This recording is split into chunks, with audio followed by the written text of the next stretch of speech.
This is Red Podcast, episode number 226. The last episode of Red Podcast, I pushed things too far. I made some people mad. That's what I'm going to talk about. This is the Red Podcast, the marketing podcast for influencers. Rise above the noise. Expand your audience. Deliver impact.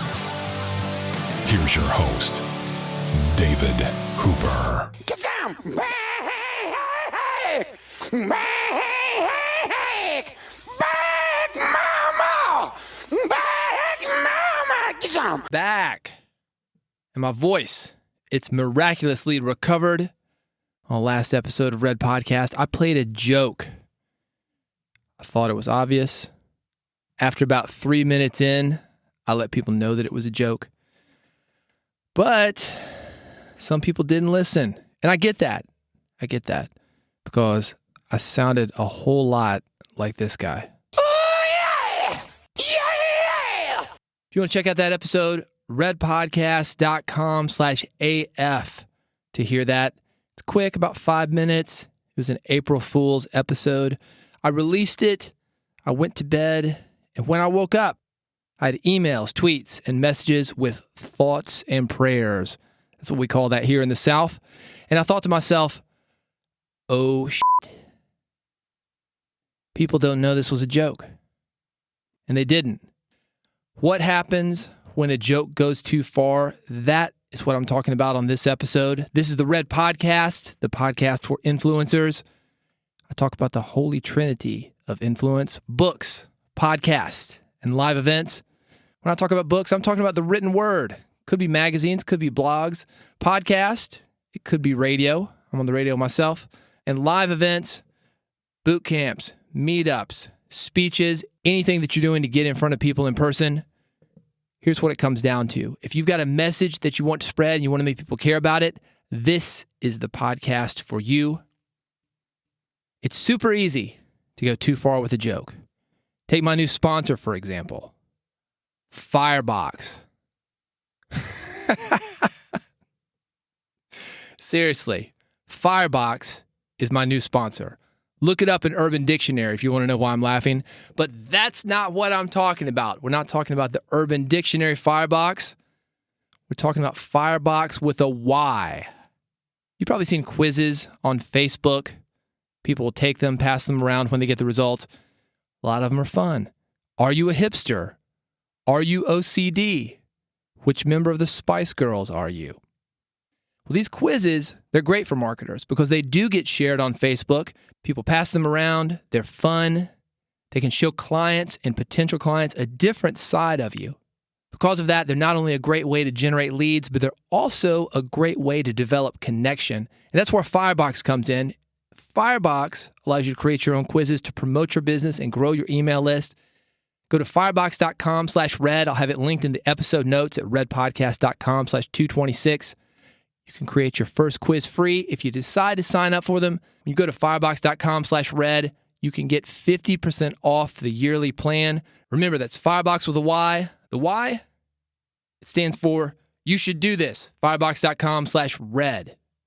Here's the question for this episode. Are you going too far with your marketing? I want to give you a little more background on the last episode. A couple of weeks ago, I got laryngitis. I've been working too hard, not sleeping enough. Sometimes it happens. And I'm always looking for new episodes. And since I couldn't record anything, I thought it'd be funny to do a joke episode. What would happen if I lost my voice? So I kind of ran through the scenarios thinking, well, what would it be like if I continued my podcast like this? Or what would it be like if I brought in a co-host or used a computerized voice? What are the different ways that I can make this lack of voice work for me? So I recorded a joke episode. Again, redpodcast.com/AF. If you haven't heard that, AF stands for April Fools. Turned on the mic, made some stuff up about losing my voice, and I went too far. I went too far because I made it sound permanent. I said that I had some paralysis in my vocal cords, and that's the reason that it was sounding like it was, not because of the laryngitis, which was the actual case. And where I went wrong was that I made it sound permanent. I went on about it for 2 or 3 minutes, adding details to make it sound believable. That's part of an April Fool's joke, right? You make it sound believable. Well, people didn't stick around to where I let them know that it was a joke. Can't blame them. It was pretty grating. Oh, yeah! Nobody wants to listen to 2 or 3 minutes of that. They didn't. A lot of people turned it off. Some of them used that extra time to reach out to me. That's what I didn't expect. I had no idea that so many people cared about me, about my well-being, about Red Podcast. That was touching. And that's the reason that I felt bad. People were taking this very seriously. One email mentioned that she was crying when she heard me talk about it. You don't want to do that to the people who care about you. Not only is that a smart business decision, it's just not very nice. As I mentioned, I got a lot of prayer emails. At the very end of the episode, I played an old outtake that I had from the old Red Podcast back when Laurel was my co-host. And David's a dick. I got an email that mentioned that. It said, your wife is right. You are a dick. A few more general thoughts about the experience. Part of the reason that people listen to Red Podcast, that people listen to me, is because I push boundaries. I've mentioned it before here that I'm not a father figure. If you're the clutch your pearls type, there are better people for you to listen to. I'm not Dave Ramsey. I'm not Michael Hyatt. A lot of people are attracted to that. They want something a little more edgy than some of the milquetoast podcasts that are out there. But the big problem when you push boundaries like I do sometimes is that you can push them too far. And when you go too far, you can hurt the connection that you've got with your audience. That's just what I was talking about. These are people that care about you. These are people that want to see you succeed. Why would you want to hurt that connection? Jokes like the one I pulled, they're especially risky because nobody wants to be made to feel stupid. Now, I like to think maybe it's because I was a good actor that last podcast was so believable that people actually thought that it was real. But the reality is, it's that people care. People want to see you do well, and people trust you. It says a lot about the trust that I've built up. So when I say something like, yeah, my voice is paralyzed, people believe it. And that kind of connection, when you take advantage of it by playing a joke on somebody, you can really hurt that. Now, here's the good news. Everybody, because I've responded to everybody who's contacted me via Twitter, via email, who's phoned me. I've had texts from some people that I know personally. Everybody's been cool about it when I've explained it. And when you do that, you have the potential to actually strengthen your connection with somebody. Let me give you an example. That email about me being a dick, that was actually from a buddy of mine, Cy, over at The Thirst. If you want to hear a great podcast that pushes boundaries while showing the humanity in people and showing the depth of people, he's a great person to listen to. The Thirst, T-H-R-S-T, there's no I in Thirst. I'll have that linked from the episode notes, redpodcast.com/226. So yeah, he called me a dick, but Cy is gay. And he followed that up with, but I like dick. So you're good in my book. Earlier I mentioned Michael Hyatt, Dave Ramsey, some of the guys that I would consider safe in the world of podcasting, broadcasting, influence. Even those guys are constantly pissing people off. There is no way to avoid people being mad.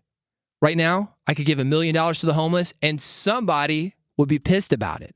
Michael Hyatt, Dave Ramsey, they piss people off too. Go look at a Dave Ramsey book on Amazon. Read the reviews. That's not Christian. Dave is too rich. He's in a house with 50 bathrooms. Jesus would not like that. A lot of people hate Dave Ramsey. Michael Hyatt, same way. Any author, podcaster, blogger who's reaching a lot of people, some of those people he's reaching, they're going to be pissed off. How do you know when it's too far? You don't. You don't. So here's my advice. You do you. For every person that likes something safe, there are people that want something edgy. But everybody wants something real. Have you pushed things too far with your audience? I would love to hear from you. Reach out to me via Twitter. @DavidHooper is my username. If you want to get me via email, redpodcast.com has a form that you can fill out. If you want to record something and get it to me, maybe I'll play it on Red Podcast. I would love to hear your experiences of going too far with your audience and what you did to correct it. Or if you didn't correct it, I'd love to hear that too. So send me your experiences @DavidHooper on Twitter or email me via the website. Redpodcast.com has a form for you to fill out. Next episode, Black Guy at a Trump rally. Yes, they are there. Some of them, like the ones I talked to, selling Trump merchandise. If you heard Red Podcast episode number 225, you know I recently went to a post-election Trump rally. What would you do for money? Where do you draw the line? I know all sorts of people making money all sorts of different ways. And on the next episode, I'm talking to a black man at a Trump rally selling Donald Trump merchandise. How does he live with himself? Does he have to live with himself? Does he have any problems with it? If you're curious about this, marketing lessons from the Donald Trump post-election rally, that is next on Red Podcast. To make sure that you never miss an episode, subscribe. It's easy. It's free. It only takes one click. Visit redpodcast.com. One click. I've got apps for iPhone and Android. You get your podcast via iTunes, Google Play, Stitcher, however you get your podcast. One click is all it takes to get it. Redpodcast.com lets you do it. Thank you so much for listening. It's good to be back, and I'll see you on the next episode of Red Podcast. You've been listening to Red Podcast, the marketing podcast for influencers. Never miss an episode. Subscribe now with your iPhone, Android, or via RSS at redpodcast.com.